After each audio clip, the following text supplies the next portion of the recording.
Welcome sa Durs 2.0. Fresh at nagbabagang happenings bang hanap mo? Mga padabarkads man yan o mga trending topics? Pwes, sagutan natin yan. Kaya naman isubscribe nyo na ang ating channel para sa mga nagbabagang balita everyday.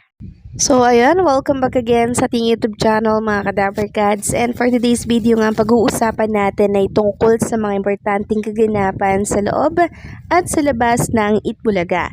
So kanina ang dami pong surprises, ang daming pasabog na inihanda po ng TVJ Production para po sa mga viewers and syempre sa live audience ng Itbulaga.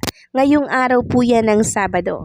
Dahil kanina unang arangkada pa lamang po ng Itbulaga, nakita na natin na magkakasama po na nag-perform. Itong si Amber Torres, si Yesha Manalo, anak po ni Jose Manalo, din si Kenji. Talaga namang pinasaya po nila ang mga live audience kanina. And alam nyo po, itong asawa ni Jose Manalo, nasa studio po ng Itbulaga para syempre sumuporta kay Yesha. And nakita nga natin na sobrang proud itong asawa po ni Jose Manalo sa pinamalas po ni Yesha sa entablado kanina. And since ngayong araw nga po ng Sabado mga Kadabarkads, sinimulan yung episode ng mga bata po ang maglalaro sa GB5.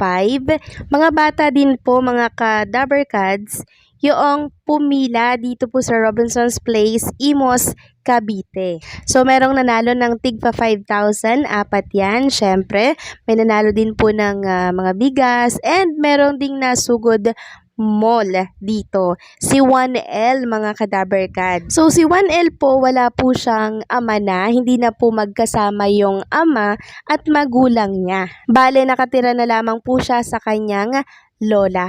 So, yung nanay po ni 1L at yung lola niya na tinitirhan niya po ngayon ay parang joint force para syempre alagaan siya at mapag-aral ito. So, nung time na nasabi po ng lola niya na ayun nga po, separate nga po itong si 1L sa kanyang mami, napag-usapan po yung tungkol doon mga Kadabarkads. And alam niyo po, naging emosyonal si Paulo Ballesteros and syempre si Wally Viola. Sabi nga po ni Tito Soto ata or Vice Joey De Leon na parehas po si Paulo Ballesteros and Wally Viola na ganun yung sitwasyon kay 1L sa ama. Kaya every time po mga Kadabarkads na napapag-usapan yung separation ng mag-asawa, talagang natatouch po si Paulo Ballesteros.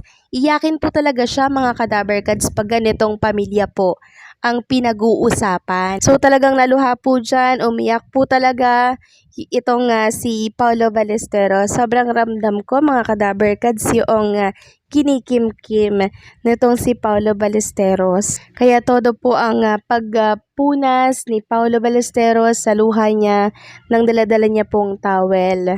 So nakakasad lang no mga Kadabarkads na may mga ganito talagang sitwasyon at hindi po yan maiiwasan. Maging ang Dabarkads natin ay hindi po nakaiwas sa ganitong sitwasyon. Samantalang kanina naman mga Kadabarkads, sinimulan na po 'di ba yung bagong episode ng GB5 na kung saan mga bata po ang naglaro kanina. And alam niyo po, during GB5, pumalo po ng 126K yung online viewers po ng TVJ Itbulaga YouTube channel. Take note, sa TVJ YouTube channel lamang yan pero pumalo ng 126,000. Samantalang yung katapatan po na programa, which is itong, alam niyo na po yun, nasa 70 plus lamang po yung online viewers nila. Ibig sabihin, tinutukan po talaga itong GB5, laro ng mga batang henyo, ngayong araw po yan ng Sabado. So, unang arangkada pa lamang po ng GB5 mga Kadabarkads, alam nyo po, dalawang grupo agad yung naka-perfect. No, naka-perfect.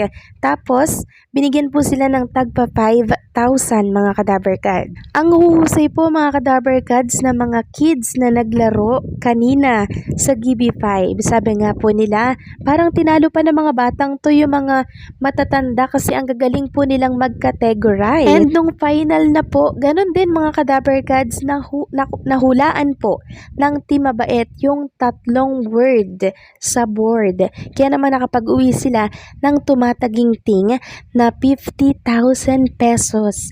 Grabe, na-amaze po ang lahat ng viewers natin kanina sa unang episode po ng GB5 na kung saan mga bata po ang bida dito. Unang arangkada pa lang yan mga kadabarkads ha, pero trending at pinag-uusapan na agad ang bagong episode ng GB5.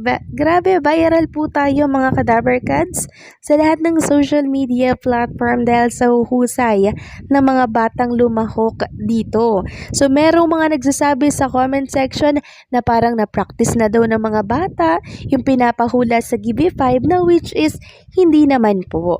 Talagang nag-practice lang yung mga batang yon ng mga kategory. Mahuhusay silang mag-category mga kadabarkads.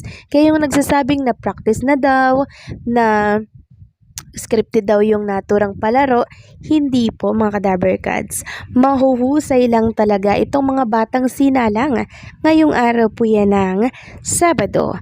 Samantalang marami naman po ang nagtatanong, bakit wala daw si Bossing Vic Soto dito po sa GB5 and syempre doon po sa therapy. Kanina po kasi mga kadabarkads, wala po si Bossing Vic Soto kaya hindi may iwasan na merong mga magtanong at maghanap po sa kanya. Kung wala man po si Bossing Vic Soto sa Itbulaga mga kadabarkads, alam naman natin na meron po siyang inaasikaso outside sa Itbulaga. Kasi hindi lang naman po sa Itbulaga nakatutok si Bossing Vic Soto, 'di ba? Meron din po siyang buhay outside the noontime show. Samantalang sa mga gusto pong magpa-shoutout mga kadabarkads dito sa Itbulaga, i-comment na po ang inyong shoutout sa photo na to na kung saan pinost sa TBJ.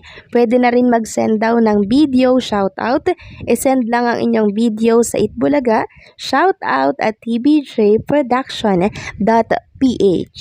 Samantalang mamayang 6:30 PM, antabayanan at abangan natin si Wally at Jose Manalo para po dito sa Motorcade at SOMA 2025.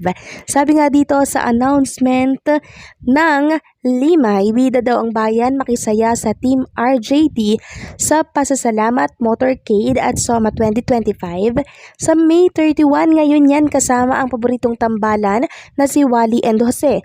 3:30 PM pasasalamat Motorcade na magsisimula sa Lamau Sports Complex at magtatapos sa Limay Sports Complex.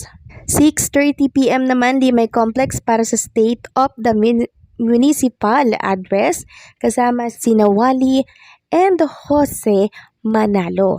So sa mga malalapit po sa lugar na to mga kadabarkads, ito na po yung chance ninyo na makasama po si Jose and si Wally. So nag-enjoy ba kayo sa episode ng Itbulaga ngayong araw? Ang daming sorpresa, no?